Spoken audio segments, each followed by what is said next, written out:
souhaite la plus cordiale bienvenue à l'Université Laval. Nous sommes très heureux que les gens aient répondu à notre appel de réflexion dans le dossier des villes intelligentes. Je dirais que c'est presque au-delà de nos espérances. On a dû refuser des gens compte tenu de la taille de la salle et de la salle à manger par la suite. Donc pour nous, on est très heureux qu'il y en a d'autres qui s'intéressent à ce sujet-là.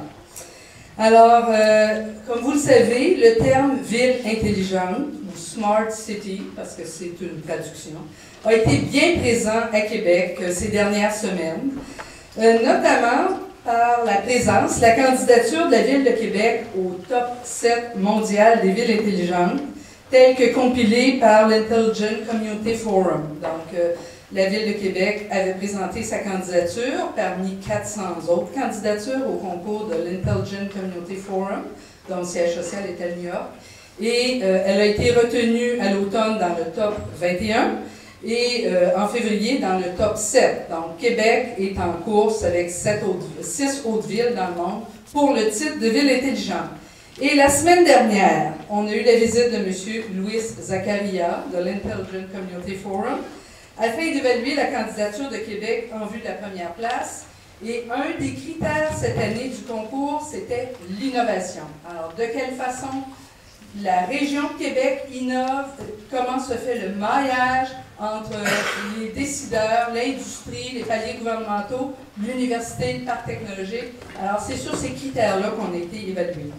Et évidemment, vous avez probablement vu dans le soleil du 16 avril tout un cahier sur la question de la ville intelligente qui mettait en valeur notamment certains de nos professeurs, le chercheur Selmy Bouli de l'Université Laval, le professeur Benoît Montreuil, aussi des gens qu'on entendra aujourd'hui ici. Alors, le but de ce colloque-là est évidemment de poursuivre une réflexion qui a été amorcée dans le cadre de la candidature à l'Intelligent Community Forum et qui doit être poursuivie. Mais au-delà de ça, il y avait des réflexions qui avaient déjà été amorcées avec la Ville et on en parlera. Alors, à l'image du partenariat qui a été développé autour de cette candidature dans la région et des acteurs qui sont présents aujourd'hui au colloque, alors cette réflexion doit être menée conjointement par le milieu universitaire que nous représentons, le milieu des affaires, les administrations publiques de notre région. Il faut que tous ces gens-là travaillent ensemble si on veut vraiment amener la région et la ville plus loin en termes de ville et de région intelligente et innovante. Dans ce contexte, nous espérons que la journée d'aujourd'hui sera éclairante, enrichissante et inspirante. Qu'est-ce qu'une ville intelligente? Alors, il y a un nombre incroyable de définitions si vous cherchez sur Google. Certains pourront s'amuser à le faire. Mais il y a certains éléments qui sont d'emblée acceptés par tous. Alors, c'est une communauté d'acteurs qui agissent de concert au bénéfice des citoyens. Donc, c'est à l'échelle d'une municipalité. On est dans le milieu urbain. L'objectif de ces gens-là, alors que ce soit les gens de l'administration, les citoyens eux-mêmes, le milieu des affaires aussi, c'est d'améliorer la qualité de vie. Alors, c'est d'abord ça. On doit être centré sur le citoyen pour améliorer sa qualité de vie. C'est une démarche qui peut se faire, puis dans certains cas, elle se fait, dans d'autres cas, elle ne se fait pas nécessairement, mais qui peut se faire avec l'appui des nouvelles technologies, et on pense que ça augmente aussi tout le rayonnement et le déploiement de l'intelligence dans la ville. Donc, une démarche qui peut se faire avec l'appui des nouvelles technologies et les possibilités offertes par celles-ci. Donc, quand on parle de ville intelligente, on parle aussi de thématiques qui nous concernent de près dans notre vécu quotidien, donc de gestion d'énergie, de gestion de l'eau, d'émissions des gaz à effet de serre, donc ces éléments de transport urbain, toutes ces questions-là doivent être prises en compte dans un dossier de ville intelligente.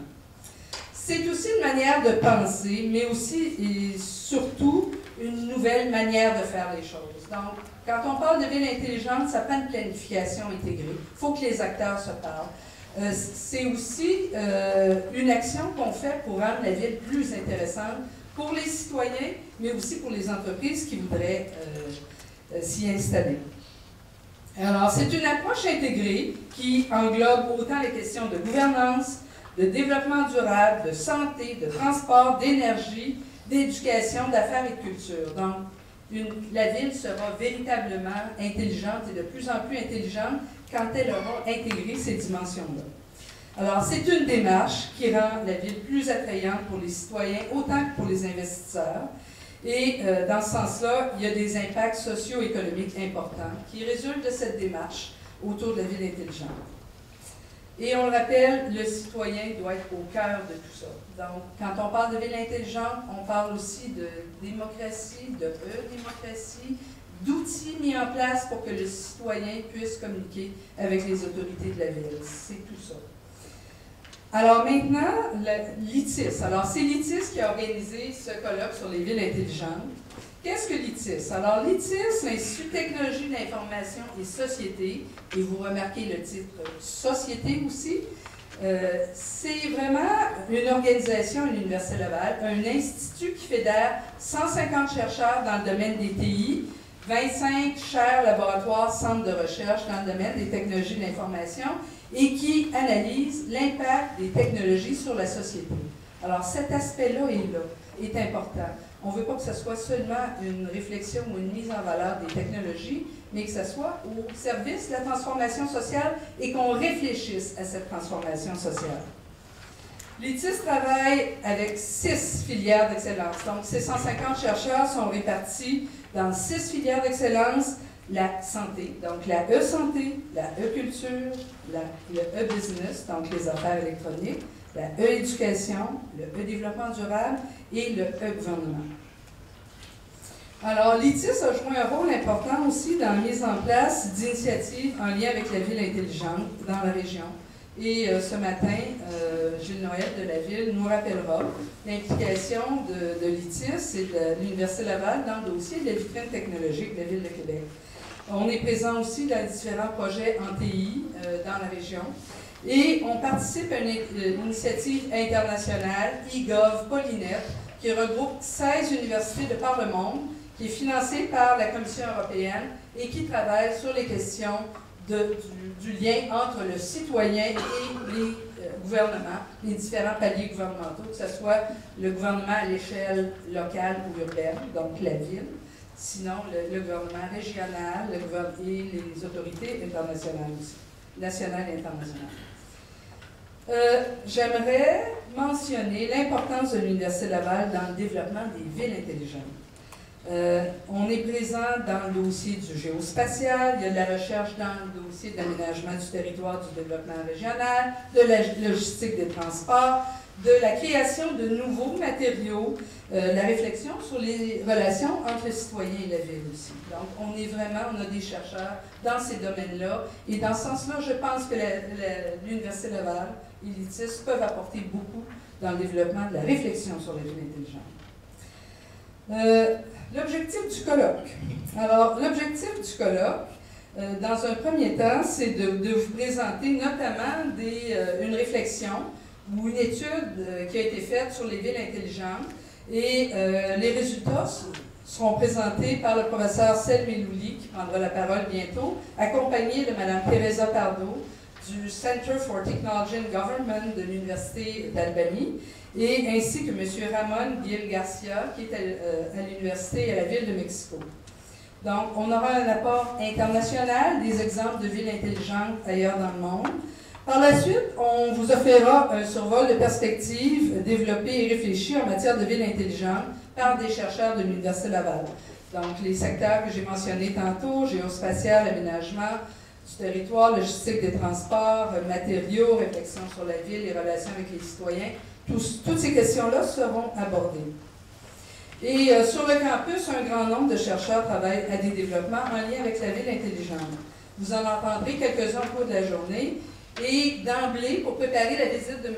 Zakaria de l'Intelligent Community Forum la semaine dernière, on avait fait un petit inventaire des gens qui travaillent de très près ou d'assez près sur la question de la ville intelligente, donc dans tous ces aspects. Et on a au moins 90 chercheurs sur le campus qui travaillent en lien avec ça. Donc, c'est vraiment une pépinière de réflexion. Autant des gens en sciences politiques, en sciences d'administration, dans tous les domaines, en sciences et génie, évidemment. Alors, dans tous les domaines, on a des réflexions sur ces questions-là. On présentera également des projets qui sont mis en place à Québec par et avec et pour le citoyen, qu'on pense à ZAP Québec, ou encore le portail des données ouvertes qui a été mis de l'avant en février dernier. Donc, ce sont des initiatives que nous souhaitons saluer. La participation du milieu des affaires nous apparaissait incontournable. Avec le travail réalisé notamment par IBM, ici et ailleurs, sur cette thématique, ou le dynamisme apporté à notre région par des infrastructures comme le Parc technologique du Québec métropolitain. J'aimerais aussi souligner la contribution de Bell avec l'installation de la fibre optique à domicile. Pour moi, c'est un grand pas qui a été fait dans le dossier pour contribuer à l'avancement d'une ville intelligente. Et cet après-midi, la table ronde présentant l'entreprise privée, un moteur pour la ville intelligente, nous permettra d'ailleurs de faire un survol de cet apport et de son importance. Alors, nous sommes fiers de vous présenter aujourd'hui le premier colloque qui se tient au Québec, spécifiquement sur le dossier, sur la thématique de la ville intelligente. Nous remercions nos partenaires, IBM, le Parc technologique du Québec métropolitain, la Ville de Québec et la chaire sur les cultures numériques de l'Université Laval, qui sont nos partenaires pour la réalisation de l'événement, ainsi que nos collaborateurs, donc Québec municipal, Prompt, dont le siège social est à Montréal, la VETIC, la Voix des entrepreneurs en TI au Québec, Québec international, le CLD de Québec et la Chambre de commerce et d'industrie du Québec.